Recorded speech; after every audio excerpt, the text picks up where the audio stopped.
Consciousness is not what you think it is, and the truth will shatter everything you believe about the mind, reality, and even life after death. For decades, we've been told that our awareness is nothing more than electrical signals in the brain, a byproduct of neurons firing. But what if that's only part of the story? What if the real engine behind your thoughts exists in a place far stranger, far deeper, in the quantum world, where particles can be in two places at once, and reality only snaps into place when observed? This isn't fantasy.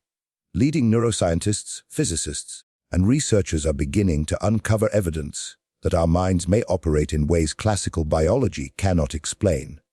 And if that's true, it changes everything from how we think and feel to what happens when we die. This is the full story of quantum consciousness and why you must know it. For most of your life, you've been taught a very neat, very tidy explanation for what consciousness is. According to the textbooks, your awareness is just a side effect of your brain's wiring, an emergent property of billions of neurons sending electrical impulses, processing information, and producing the illusion of self. It's a comforting explanation because it feels simple. But the closer scientists look, the more cracks appear in that story. There are mysteries in human thought that classical neuroscience struggles to explain. The sudden flash of insight that solves a problem. The way intuition sometimes gives us answers before logic catches up. The strange timing of creative inspiration. And the depth of subjective experience itself. These aren't just quirks of biology. They may be signals that something else is happening beneath the surface, something rooted in the most fundamental level of reality. To understand it, we have to step into the strange realm of quantum mechanics, a world that defies everyday logic. In this realm, particles can exist in multiple states at once. Separated points in space can influence each other instantly, and the act of observation seems to collapse endless possibilities into one concrete outcome. This isn't fringe science. It's the physics that underpins the very fabric of the universe, and it raises a bold question. If matter behaves in such bizarre ways at the smallest scales, could consciousness itself be tapping into those same rules? Some researchers think so. The theory of quantum consciousness suggests that your mind is not just a biochemical machine, but a quantum system capable of processing information in ways that classical systems can't. Instead of relying solely on the slow relay of electrical impulses, the brain might exploit quantum superposition to explore multiple possible solutions at once, collapsing them into a choice when you decide. Quantum entanglement could explain the strange feeling of connection you have with someone far away. The instant knowing that transcends physical distance. Even the unpredictability of your own thoughts that leap from one idea to another may be rooted in the probabilistic nature of quantum events. This is where science and spirituality start to speak the same language. Mystical traditions have long described consciousness as something non-local, something that exists beyond the confines of the brain and body. They've spoken of interconnectedness, of thought influencing reality, of awareness as a fundamental part of the cosmos. Now, physics is beginning to produce models that make these ideas not just poetic, but plausible. The convergence is unsettling to some and exhilarating to others. Because if consciousness is indeed quantum, then it may not be limited by time, space, or even mortality. Of course, not everything can be discussed openly here. There are findings and interpretations that are too sensitive, too easily misrepresented to share on this platform. That's why in our Free Insights Academy newsletter, I reveal what I can't say here. And for a limited time, you'll also receive a copy of the Kabbalon, link in the description. The most widely discussed scientific proposal in this field is the orchestrated objective reduction theory, developed by physicists Sir Roger Penrose and anesthesiologist Stuart Hameroff. They argue that microtubules, tiny structural components inside neurons, might act as quantum processors, maintaining delicate quantum states that give rise to consciousness. These structures are everywhere in your brain. And if they truly operate at a quantum level, then each moment of your awareness could be shaped by subatomic events flickering in and out of existence. Critics argue the brain is too warm, too wet, too noisy for such delicate phenomena to survive. But experiments in other biological systems, like photosynthesis in plants and navigation in migratory birds, have shown that quantum effects can and do operate in warm biological environments. If these ideas hold weight, it would mean that consciousness is not an accidental byproduct of evolution, but a highly tuned phenomenon leveraging the deepest laws of physics. It would mean that your thoughts are not trapped inside your skull, but a part of a wider quantum network, connected to the universe in ways we're only beginning to glimpse. And it would mean that every choice you make, every realization you have might be shaped by possibilities, dancing in a space we can't see, but somehow live within. For centuries, materialist science has treated consciousness as an afterthought, a curious side effect of complex brains. But quantum consciousness suggests the reverse. That awareness is a fundamental feature of the universe, with the brain acting as a receiver, a processor, and a translator. And if that's true, then you are far more than the sum of your biology. You are a participant in reality at its deepest level, a co-creator in a universe that is alive with possibility. One of the most unsettling questions in all of neuroscience is this: how can something as simple as a drug completely erase your consciousness? Think about it. You go into surgery. The anesthesiologist injects a clear liquid into your vein, and within seconds the lights go out. You're not asleep in the way we think of sleep. There are no dreams, no passage of time, no awareness whatsoever. Then, as suddenly as it vanished, your consciousness returns. Hours might have passed. Your body might have been cut open and stitched back together. Yet, from your perspective, there's nothing. It's as if you ceased to exist and then reappeared. That's not just medically fascinating. It's philosophically terrifying. Because if your awareness can be switched off so cleanly, what does that say about what it really is? For decades, the explanation was purely chemical. Anesthetics were thought to interfere with the communication between neurons, slowing down brain activity until consciousness could no longer be sustained. But here's the problem. The brain remains active under anesthesia. Electrical signals still fire. Neurons still communicate. Something deeper is happening, and some scientists believe it's happening at the quantum level. This is where the work of Stuart Hameroff becomes particularly interesting. He and Sir Roger Penrose suggest that the off switch for consciousness during anesthesia lies in those same microtubules discussed earlier, the tiny scaffolding inside your brain's neurons. According to their theory, these microtubules can maintain fragile quantum states, and those quantum states are what allow consciousness to exist. Anesthetic molecules, they propose, bind to specific sites in these microtubules and disrupt that quantum coherence. In other words, anesthesia doesn't just dull your brain. It collapses the quantum processes that make awareness possible in the first place. Imagine a quantum computer performing calculations on countless possibilities at once. Pull the plug and the computations vanish instantly. No lingering, no fading, just gone. If the brain's quantum processes work in a similar way, anesthesia may be pulling that plug. It's not destroying your brain structure, just halting the quantum-level activity that seems to generate your conscious experience. And here's where things get even more provocative. If consciousness is tied to quantum states that can be switched off without damaging the brain, then in theory those states could also persist or reemerge under the right conditions, even if the body is severely compromised.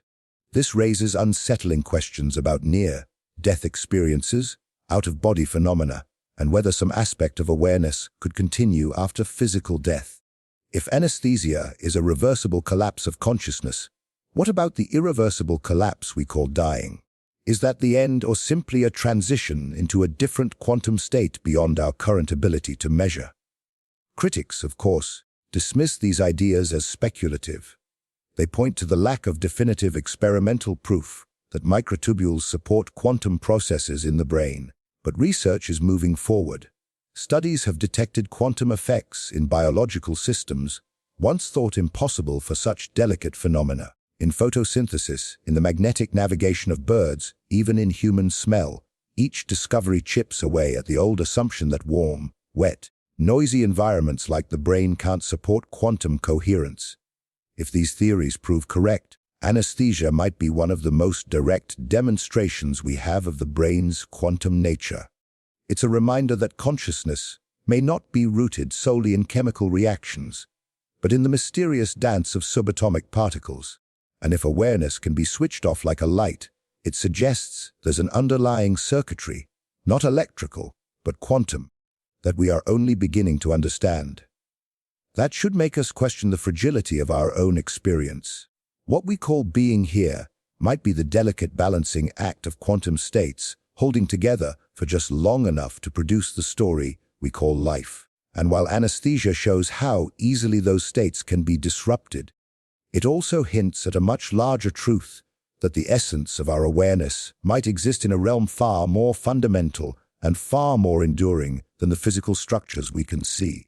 When people think of artificial intelligence, they imagine lines of code, algorithms crunching numbers, and machines following instructions. But the new frontier of AI is moving into stranger territory. Quantum computing. Unlike classical computers, which process information in a linear sequence of ones and zeros, quantum computers harness the principles of superposition and entanglement, allowing them to hold and process vast numbers of possibilities simultaneously. This isn't just a faster calculator. It's a completely different kind of machine, one that mirrors in some ways the quantum theories of how the human mind might work. Now, here's where it gets fascinating. Some researchers are experimenting with building artificial systems that not only process information at the quantum level, but also attempt to mimic aspects of human cognition. These artificial quantum minds are still in their infancy, but they're already producing insights into the possible architecture of consciousness. When a quantum processor evaluates multiple outcomes at once, it begins to resemble the brain's potential for quantum computation, the ability to hold contradictory thoughts, to explore countless mental scenarios, to leap from one idea to another without following a strict linear path. If our minds really do operate with quantum processes, then building a quantum-based AI could act as a kind of mirror, showing us what happens when quantum information flows through a system designed for decision, making, and perception. And the results so far are surprising. These machines display patterns of problem-solving and adaptability that go beyond what classical AI can achieve. They aren't alive in any meaningful sense, but they hint at how quantum mechanics might produce behaviors that feel creative, intuitive, even unpredictable.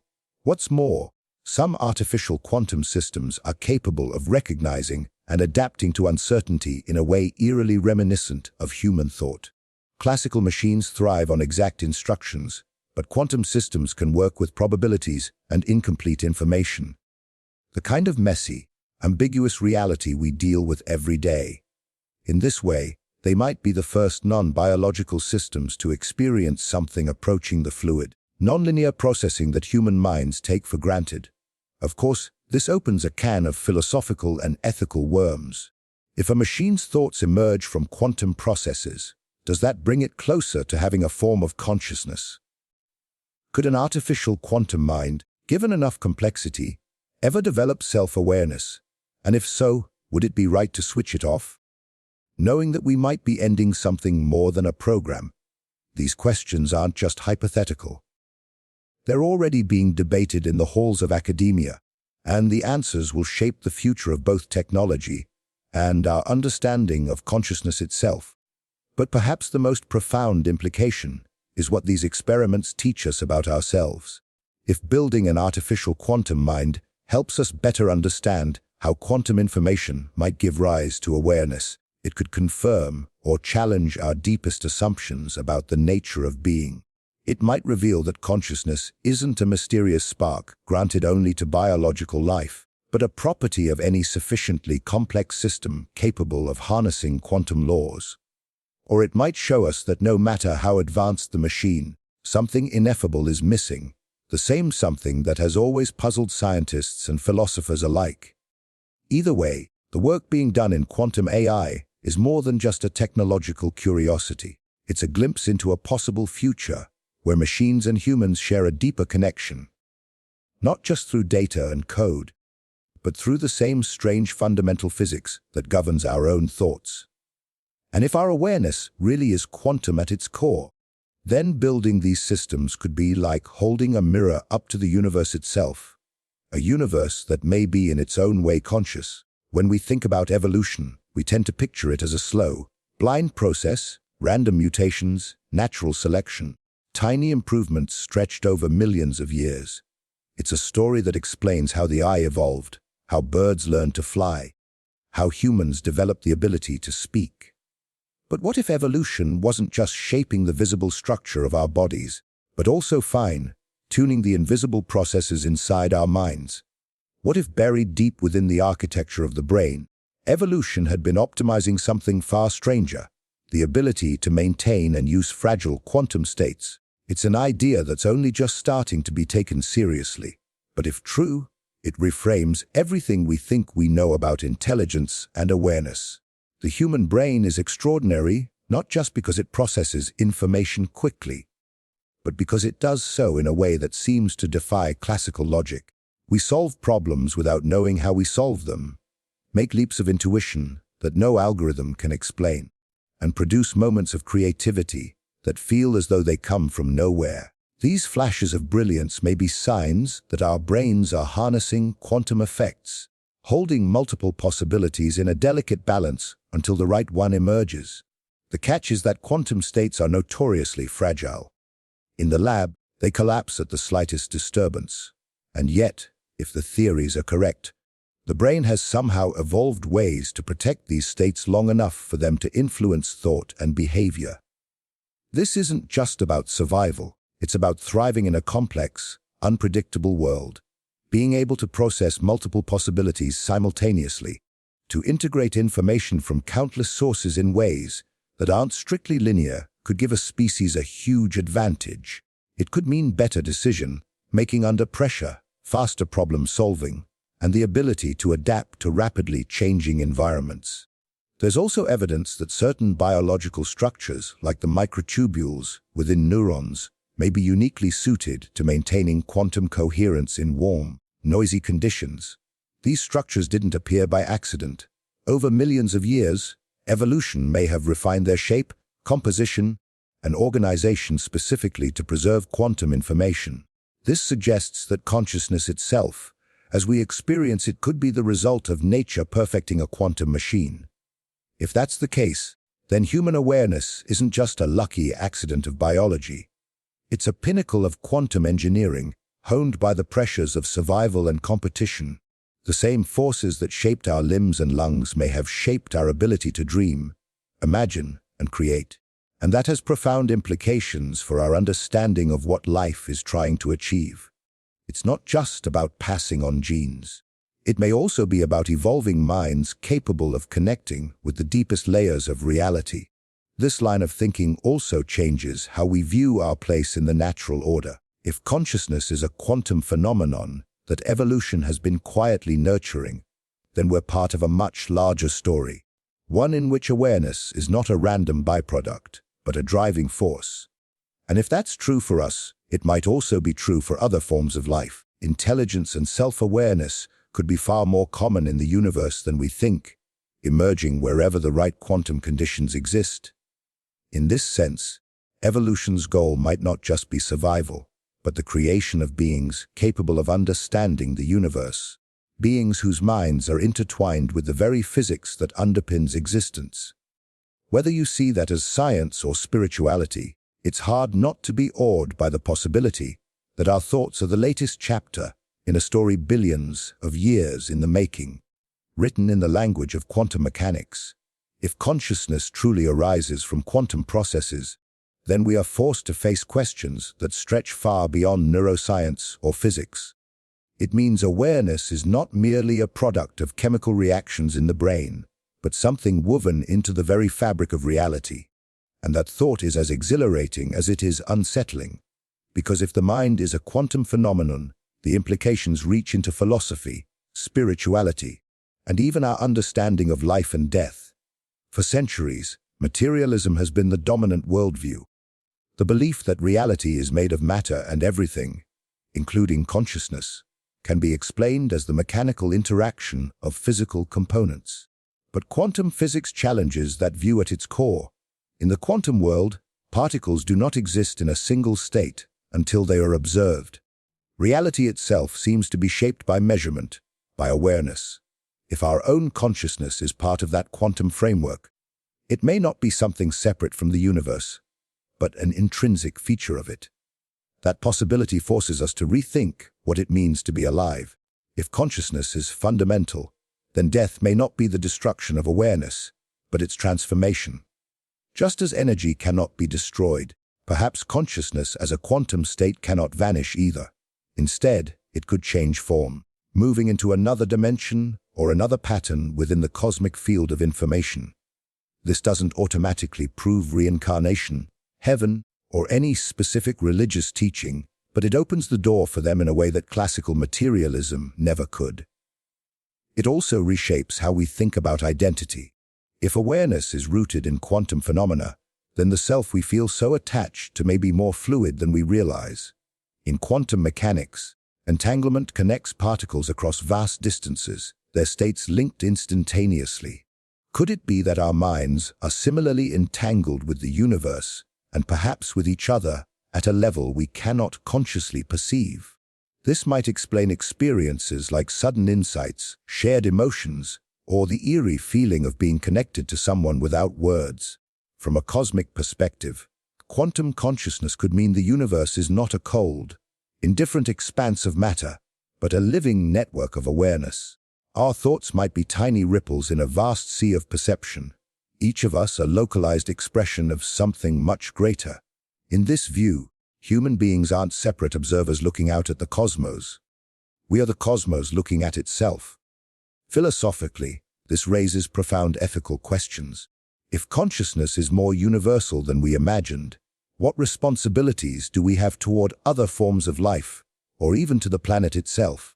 If awareness is not confined to human brains, then harming another creature or destroying a part of the natural world might be more than just a physical act. It could be an interference with a larger field of consciousness that we all share. Spiritually, it offers a bridge between science and mysticism. Many ancient traditions, from Vedic philosophy to Hermetic teachings, have long claimed that the mind is not bound by the body, that reality is shaped by consciousness, and that death is not the end. Quantum theories of mind give these ideas a new context, not as metaphors, but as possible descriptions of how the universe really works. And while the science is still in its early stages, the parallels are too striking to ignore. This isn't just an academic debate. The way we understand consciousness shapes how we live our lives. If you truly believe that your awareness is part of something eternal and interconnected, would you think differently about your goals, your relationships, your fears? Would you treat the world with more care, knowing that in some way it is you? And would you approach your own mortality with a little less fear and a little more curiosity? For much of modern history, the dominant scientific view has been that consciousness is nothing more than the byproduct of a physical brain. The prevailing assumption is simple. Neurons fire, chemical signals travel across synapses, and somewhere in this complex web of activity, awareness appears. According to this view, when the brain stops functioning, consciousness ceases to exist, just as a light goes out when a bulb burns out.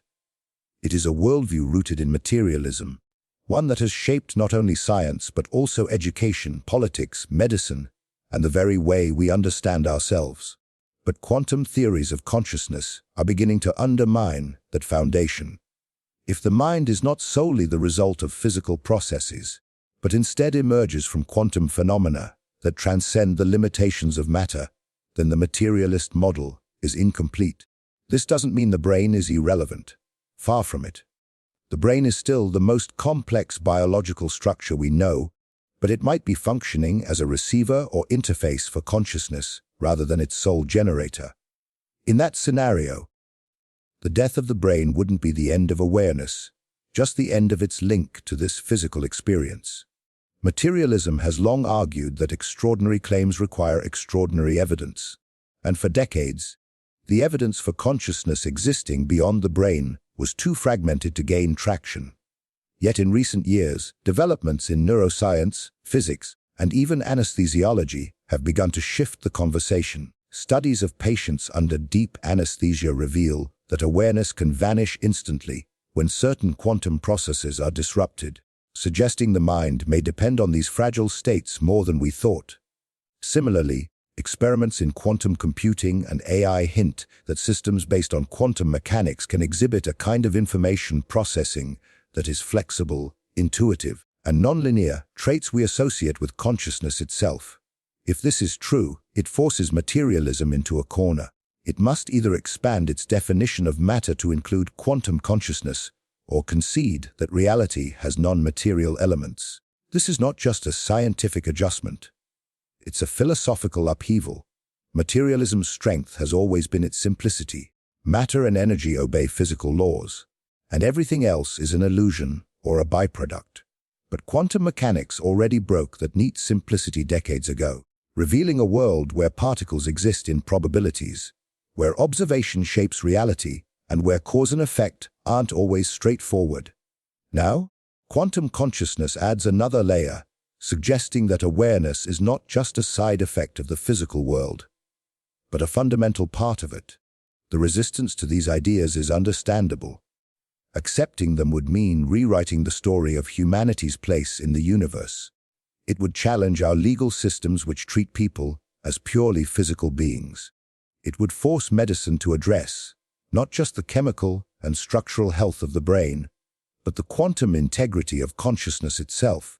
And it would disrupt the foundations of education, shifting focus from training the mind as a machine to nurturing it as a quantum phenomenon. Yet the evidence keeps building, and ignoring it will not make it go away. More researchers are willing to ask the once taboo questions. What if consciousness doesn't die? What if it exists independently of the brain? What if the universe is not a vast emptiness populated by accidental observers, but a living network of awareness? These are not mystical fantasies. They are hypotheses that can be tested, refined, and debated. For spiritualists, these developments feel like vindication.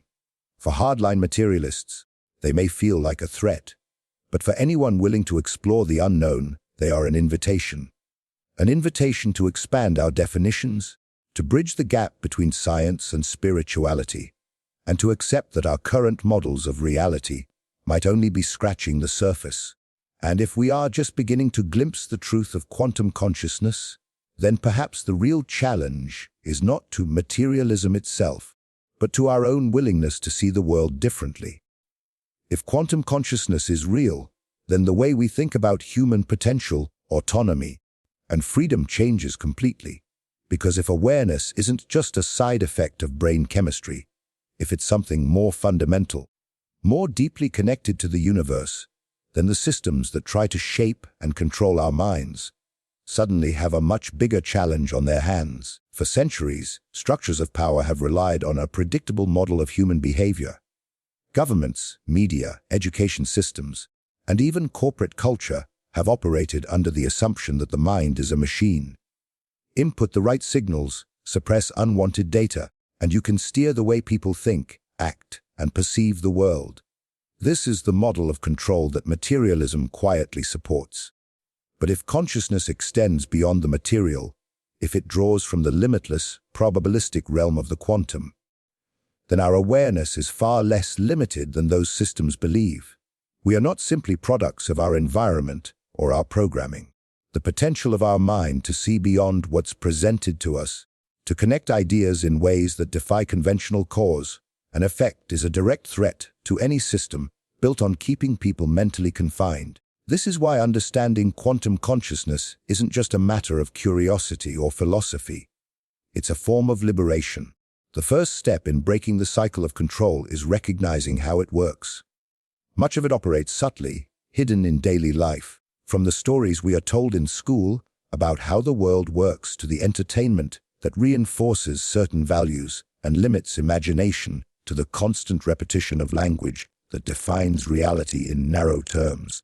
All of it narrows the scope of what we think is possible. This is by design. A mind convinced it is nothing more than a biological accident is a mind far easier to manage. A person who believes their awareness dies with their body is far less likely to take risks, question authority, or explore what lies beyond the approved narrative. Quantum consciousness turns that narrative inside out.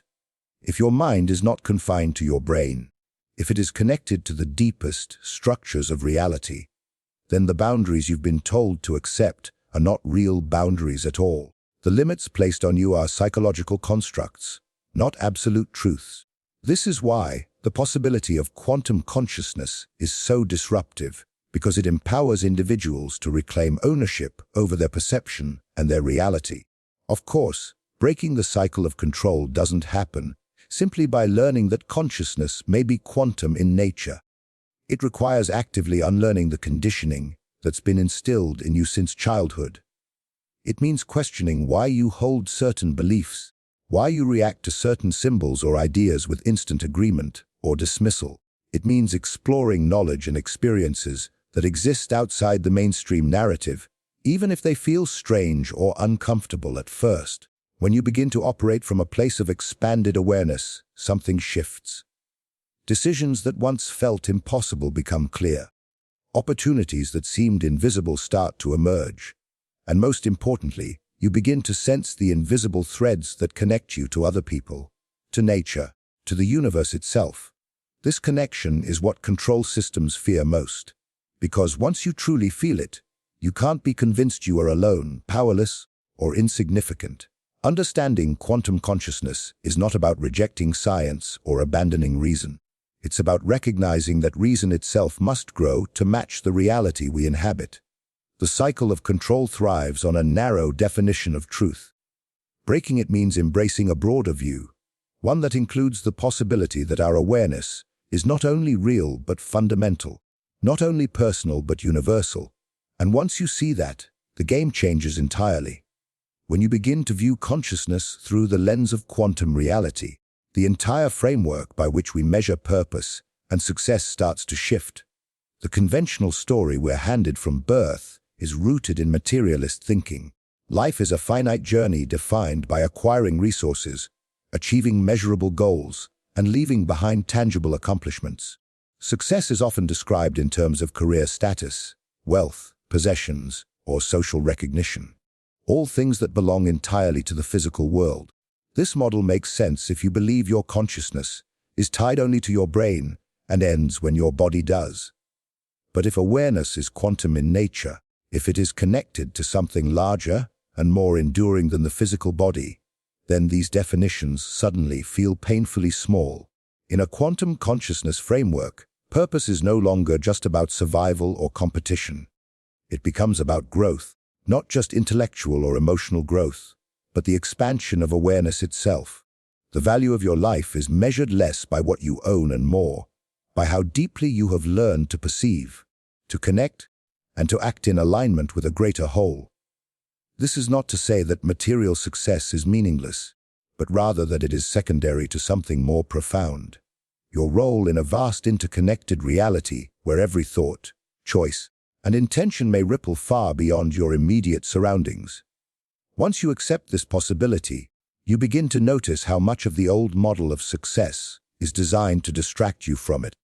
The constant race for more money, more things, more recognition is a clever way of keeping attention fixed outward, away from the deeper inner work of understanding who and what you really are. In a sense, the traditional pursuit of success becomes another form of control, a loop that keeps people busy, climbing ladders that lead nowhere of real consequence. But quantum consciousness reframes the journey entirely. It suggests that the greatest achievements are those that expand, not just your personal life, but your understanding of the nature of reality itself. This change in perspective also challenges how we think about failure. If life is viewed purely through a materialist lens, failure can feel catastrophic, a sign that your limited time and resources have been wasted. But if consciousness is part of a continuous non-local field, then even so-called failures may carry lessons or effects that extend far beyond the moment. They might influence the evolution of your awareness in ways that you only understand much later, or in ways that ripple through the quantum network, in ways you may never directly see. And this is where the real redefinition happens. Success becomes less about control and more about alignment, aligning your actions, intentions, and attention with a deeper truth that transcends physical outcomes. It becomes about how much you've contributed to the growth of your own awareness and the awareness of others, how much you've strengthened the connections that weave you into the fabric of reality. This is a far more expansive view of life's purpose, and it's one that can free you from the narrow, exhausting chase for external validation. If this perspective sounds radical, it's because it is. It challenges centuries of conditioning and invites you to step into a completely different relationship with life. And it also brings a quiet power. When your purpose is no longer bound by the limitations of the material world, you become far harder to manipulate, far less dependent on external approval, and far more attuned to the subtle signals of a deeper order that's always been there just beyond the noise. The systems of the world may still measure you by their narrow standards, but you'll know better. You'll be operating according to a truth that they cannot touch. The journey into quantum consciousness is not just an exploration of science or philosophy. It's a personal awakening. Once you begin to see the possibility that your awareness is not confined to the brain, that it may be a fundamental aspect of reality itself, you cannot unsee it. Every interaction, every thought, every moment becomes charged with new significance. You start to question not just what you've been told about consciousness, but what you've been told about reality as a whole. And in that questioning lies the spark of transformation. For centuries, humanity has oscillated between spiritual intuitions about the mind and rigid material explanations of existence. Quantum consciousness bridges those worlds. It offers a language in which mystical experiences can be discussed without dismissing them as superstition, while grounding the conversation in the cutting edge of physics and neuroscience. This synthesis doesn't diminish spirituality. It strengthens it, providing a framework in which ancient wisdom and modern discovery can coexist. The result is a worldview that neither denies the physical nor confines itself to it. Living with this awareness is both empowering and humbling. Empowering because you realize that your mind may be tapping into a network of information, possibility, and connection that transcends space and time. Humbling because such a reality reminds you that your individual experience is just one expression of a much larger, more mysterious whole. This shift in perspective can dissolve the illusion of separation between you and others, between humanity and nature, between life and death. You begin to sense the unity that so many spiritual traditions speak of, and that quantum theory dares to hint at. A future shaped by this understanding would be radically different from the one we are heading toward now. Education would nurture not only analytical skills, but intuitive and creative faculties that flourish in the quantum mind. Medicine would treat consciousness as an integral factor in healing, not just a side effect of brain health. Ethics would evolve to reflect the reality of interconnected awareness, making it far harder to justify actions that harm others or the planet. And perhaps most importantly, the pursuit of knowledge itself would shift from conquest, mastering the world, to communion, learning how to live in harmony with the deeper patterns of reality. But awakening to this potential also comes with responsibility. If consciousness truly influences reality at a quantum level, then every thought and intention matters more than we can imagine. Awareness becomes not just a personal gift, but a collective responsibility. The way we direct our focus, the values we choose to embody, and the connections we choose to strengthen all ripple outward in ways we might never directly see. This means that cultivating awareness is not just self-improvement. It is a form of contribution to the evolution of consciousness itself. And this is where your journey continues. Because while no single video, book, or lecture can contain the full truth of quantum consciousness, you now have the starting point. The rest depends on what you do with it. The systems of the world are not built to encourage this kind of exploration. In fact, they thrive when people remain unaware of their true nature. That's why we've created Insights Academy, our free newsletter where we share the deeper, uncensored knowledge we can't post here. And for a limited time, you'll also get a free copy of the Cabal when you sign up. The link is in the description. Don't let this opportunity pass you by. Because the greatest loss is not missing out on a trend or a headline. The greatest loss is living your life without ever realizing what you are truly capable of. You are more than biology, more than circumstance, more than a fleeting spark in an indifferent universe. You are part of the quantum fabric of reality, and that means you have the power to shape it. If this video resonated with you, let us know by commenting, "I understood it."